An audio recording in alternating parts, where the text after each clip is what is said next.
Hi everyone, እንዴት ናችሁ? ሶ ስለ ቫይታሚን ሲ ዴፊሺየንሲ ያንን ነገር ልበላችሁ። ኖርማሊ ጥርሳችሁን ስቦርሹ ድዳችሁ በቀላሉ የሚደማ ከሆነ ቆዳችሁ ያለ ወትሮ የተለየ ድርቅ የሚል ከሆነ የሚሰነጣጠቅ ከሆነ የሆነ ነገር ሲመታችሁ በቀላሉ ብሩዝ የምታደርጉ ከሆነ ወይ ደግሞ የሆነ ቁስል ኖራችሁ ቶሎ አልድን የሚል ከሆነ ህመሞች ዝም ብሎ ኢንፌክሽኖች የሚመላለስባቸው የጉንፋን ቶሎ መያዝ ወይም ደግሞ አለመዳን ቶሎ ኃይለኛ ድካም መሰማቱን እንቅልፍ ተኝታችሁ እንኳን ኃይለኛ ድካም ይኖራችሁ ከሆነ ጡንቻዎችን መቆረጣጠም እነዚህ ሁሉ ስሜቶች የቫይታሚን ሲ ዴፊሺየንሲ ሊሆኑ ይችላሉ። ሶ በምን ሰዎች ላይ ነው ይሄ ነገር ኮመን የሆነው? በምን ታስታክሉታላችሁ? ዶክተር ማይኔም ሜዲካል ዶክተር ነኝ ፐብሊክ ፕሮፌሽናል። ሶ ኖርማሊ ይሄ ኮመን የሆነው ውፍረት ለመቀነስ እያልን የተለያዩ የዳይት ሪስትሪክሽን ውስጥ መንገባ ሰዎች አትክልትና ፍራፍሬ አቮይድ ማድረግ አለመጠቀም፣ እነሱን ሲጋራ ማጨስ፣ አልኮል በጣም መጠቀም በቀላሉ ቫይታሚን ሲ አብዞርብ ተደርጎ ደማችን ውስጥ እንዳይገባ ስለሚያደርግ በሱ ምክንያት ቫይታሚን ሲ ዴፊሺየንሲ ሊመጣ ይችላል።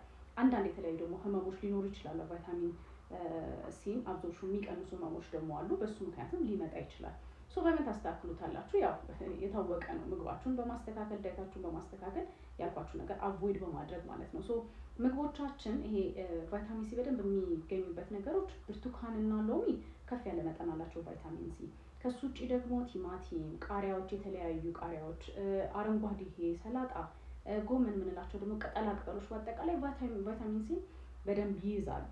ነገር ግን የኛ ባህል የኢትዮጵያን ባህል ምግቦችን በጣም አብስለን ስለሆነ የምንጠቀመው ቫይታሚን ሲውን ኦር ደግሞ እዛ ውስጥ የምናገኛቸው ንጥረ ነገሮች በአጠቃላይ በትክክለኛው መጠን አናገኛቸው ዳሜጅ ሊሆኑ ስለሚችሉ ማለት ነው። ስለዚህ ምግቡንም ይሄ በጣም ግድል አድርጎ አትክልቶችን ማብሰል ጥቅም አይኖረውም ማለት ነው። ስለዚህ እነዚህን ምግቦች በመጠቀም ቫይታሚን ሲያችሁን ማስተካከል ትችላላችሁ። ፋይበር ይዘቱንም በዛውን ልክ አግኝቶ ይሄ ግላይሴሚክ ኢንዴክስ እንዳይጨምር ደግሞ ስኳር በቀላሉ ደም ውስጥ እንዳይጨምር ምግቦቹን አላግባብ አይብሰሉ። ኦኬ ሶ እንደዛ አድርጋችሁ እነዚህ ምግቦች በመጠቀም ቫይታሚን ሲ ዴፊሺየንሲን መከላከል ትችላላችሁ፣ ወይም ደግሞ የቫይታሚን ሲን ማነስ መከላከል ትችላላችሁ፣ ማስተካከል ትችላላችሁ። ከሱ ካለፈ ደግሞ ወደ ሰፕሊመንትም መሄድ ይቻላል ማለት ነው። በጣም ካነሰ። አይ ሆፕ ዲስ ሄልፕስ። መልካም ቀን ይሁንላችሁ። ባይ